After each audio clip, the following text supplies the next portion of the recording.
Bienvenue Franck. Bonjour. Bonjour. La fois passée, tu te trouvais vraiment dans la campagne électorale pour la présidence à l'ITF. Est-ce que je peux te féliciter? Bien évidemment, tu peux me féliciter parce que nous avons eu un merveilleux congrès, un très bon congrès. Nos militants sont très contents, ils ont fait beaucoup de connexions, ils ont eu contact avec d'autres militants, ils ont discuté de ce qui va se passer dans le futur, comment on doit réagir là-dessus.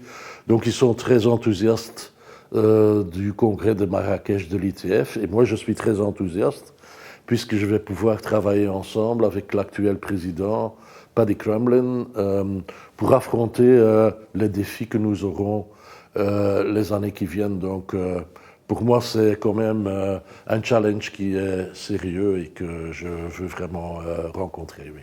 Super. Quelles sont tes priorités clés à court terme, à long terme?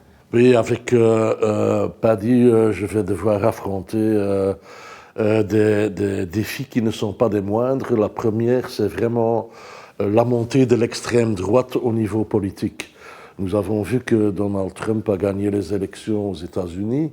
Nous voyons qu'il y a directement le populisme qui est là, l'antidémocratie. On démantèle la démocratie un peu partout dans le monde par ailleurs. En Argentine, c'est la même chose. Au Finlande, l'extrême droite est dans le gouvernement. En Italie, même chose. Donc, il y a vraiment une montée de l'extrême droite au niveau politique et c'est extrêmement dangereux pour les travailleurs du transport et pour la démocratie tout court. Donc, on devra vraiment se rassembler avec les travailleurs pour défendre la démocratie et pour défendre les droits des travailleurs. Outre le contexte politique qui est difficile, quels sont les défis au niveau écologique, au niveau économique? Absolument. Il y a le changement climatique, la Terre se réchauffe et les conséquences sont là pour tout le monde, aussi pour les travailleurs, aussi pour les travailleurs du transport. Donc on devra faire quelque chose, on devra prendre des mesures. Et bien souvent, on pointe le secteur du transport comme un des coupables. Nous sommes des pollueurs avec nos camions qui roulent, avec les avions et tout ça. Et donc, nous sommes une partie du problème. Mais moi, je pense qu'on peut innover, on peut investir dans la durabilité du secteur du transport et on peut aussi apporter des solutions. Le transport en commun, par exemple, est une des solutions que nous, on peut mettre sur la table. C'est vrai qu'on devra se battre pour avoir une place à la table où les discussions se font sur quelles mesures on va prendre contre le défi climatique. Et comme vous le dites, il y a l'automatisation, il y a la digitalisation, il y a l'intelligence artificielle. Ça aura des conséquences très sérieuses pour notre secteur ou pour nos secteurs du transport et pour les travailleurs que nous représentons.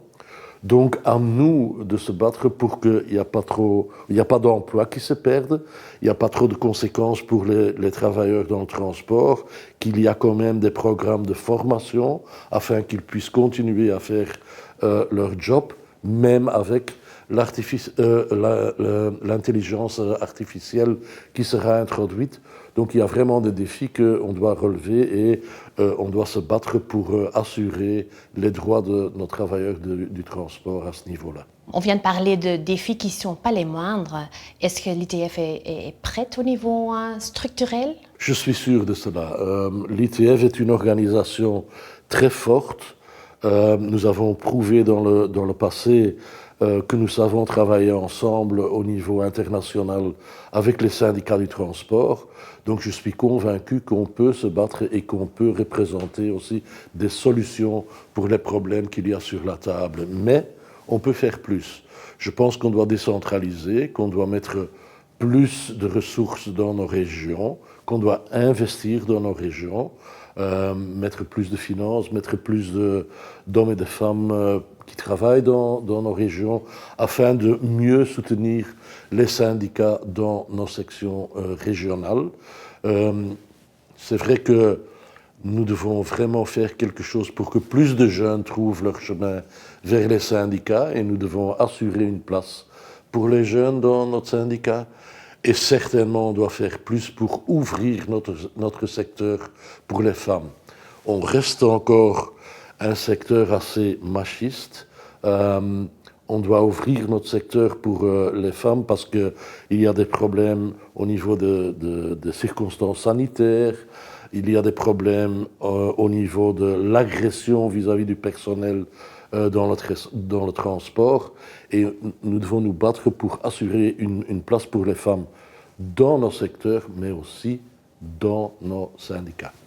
Est-ce que ta présidence aura un impact sur la position internationale de l'ITF? Oui, je pense vraiment que l'ITF doit investir dans le multilatéralisme. Ça veut dire qu'on doit vraiment investir dans des organisations internationales où des pays ou des organisations syndicales se rencontrent et discutent pour développer des solutions ensemble.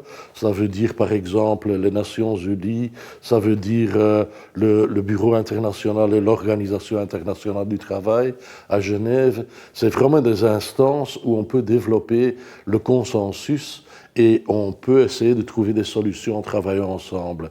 Et on voit que l'extrême droite, le populisme, désinvestit là-dedans. On voit que les États-Unis, par exemple, ils quittent l'accord climatique. C'est vraiment mauvais pour les travailleurs. Nous, par contre, on doit essayer de répondre là-dessus, sur plus de travail ensemble et d'investir dans ces instances internationales où on peut développer des solutions aux challenges que nous avons. Ce sont sans aucun doute de très grands défis à relever. Tu te sens prêt? Mais moi, je me sens prêt parce que l'organisation est prête. Nous avons un team qui est vraiment fort.